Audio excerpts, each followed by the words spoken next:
Alright, what's up, folks? Monday, March 5th, 2018. Rich Van Tassel with you. Weekly NBA report. Going to be pretty quick with this one. There are some developing storylines in both the Eastern and Western Conference. You still have Toronto setting the pace at the top of the Eastern Conference. A four-game winning streak. They hold a two-game lead over the Celtics, who lost to break their four-game winning streak on Saturday night to the Rockets. Still plus 8.6 in their differential, 9-1 in their last 10. Potential 60-win team here. Keep your eye on the Toronto Raptors. They clearly have to be the favorites to come out of the East as of right now. Boston, of course, 44-20, righted the ship a bit following the All-Star break. Before that loss the other night to the Rockets that they let slip away, they had won 4 straight. Cleveland now 36-26. They have lost 2. Now here come the Indiana Pacers, 36-27, only a half game back of the Cavaliers for the third spot. We can talk what we want about the Cleveland Cavaliers. They are still 0 in their differential. They have not really turned things around in any completely outrageous beneficial factor since they made that trade of Isaiah Thomas, who was the scapegoat. And now you have the Indiana Pacers, 1-2 straight here. You still have Victor Oladipo putting up, of course, the huge numbers, 24.2. He shot very well this season, 24.2, obviously his points per game. Can he be an MVP player? I mean, I think you really have to consider it. He's shooting 48%, 37% from 3. That is certainly plenty fine with the analytics.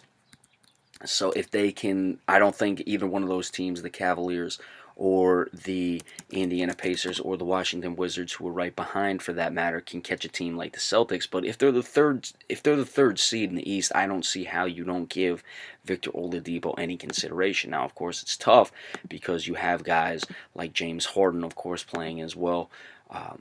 Kyrie Irving, for what you want to make of it, and those players. James Harden's almost certainly going to win it, but still, I don't see how you just discount where this team has gone with Victor Oladipo. Then Washington, 36-28. They've lost 3 straight, of course, making it a little easier for Indiana to get up there.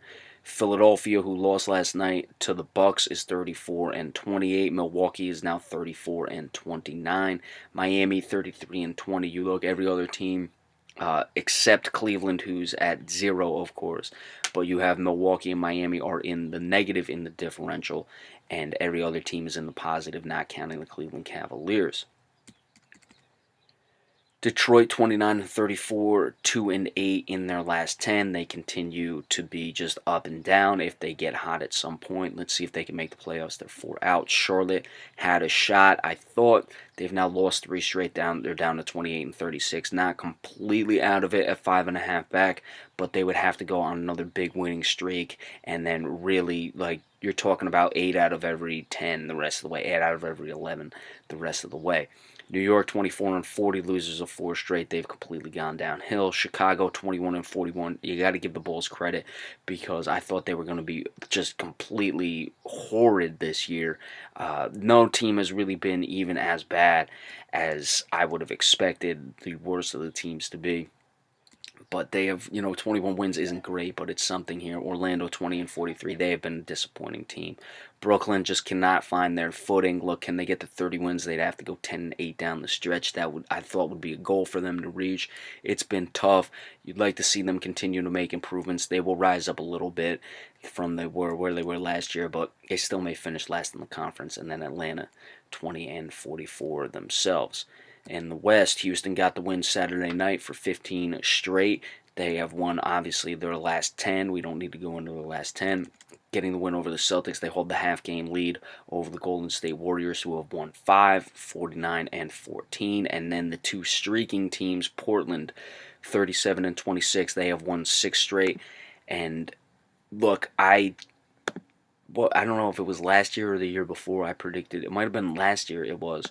I predicted with Evan Turner, Portland would be able to go 4.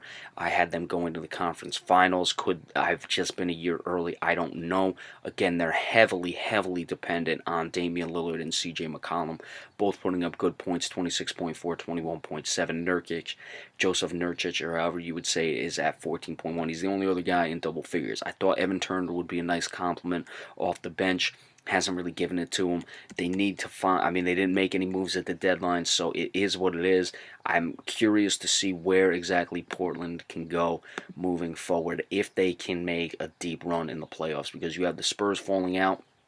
You have them streaking with, of course, the next team, the New Orleans Pelicans, who have won 8 straight, but you also have Minnesota. We don't know what's going to be now that Jimmy Butler's hurt. San Antonio's lost a ton of games.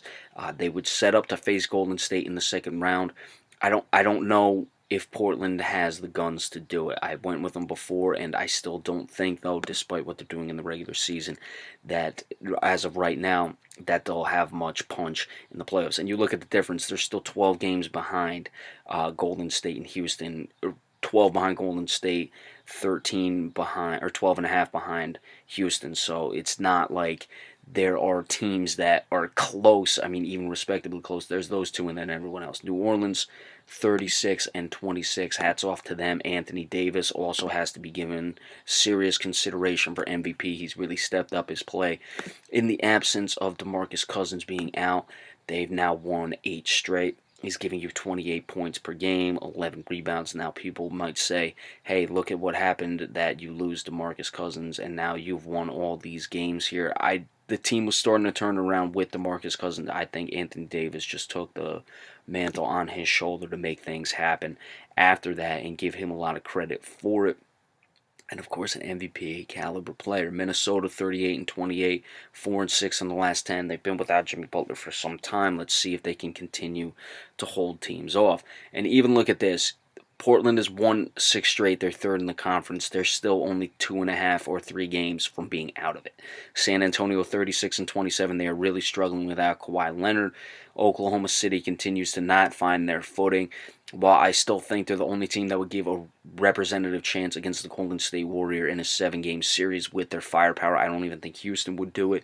They are a team that I don't see getting anything together this season, and who knows, they may lose Paul George, they may not. Then Denver 35 and 28, certainly keeping pace there in the Western Conference, trying to hold on. The Clippers 34 and 28, Utah 33 and 20. Those 3 teams, of course, battling it out for the last spot, but they're not even that far from, as we said, moving all the way up to third in the conference. The Los Angeles Lakers have won 5 straight.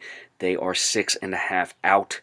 I don't think they are going to be able to make the playoffs. Let's see if they can finish 500. Certainly, you've got to wonder where this team was all season long. Sacramento, 20 and 44, somehow 3 and 7 in the last 10. They're minus 7.8 in their differential, and this just proves the tanking that somehow Sacramento has gotten all the way up to, what is it, 4th worst in the conference.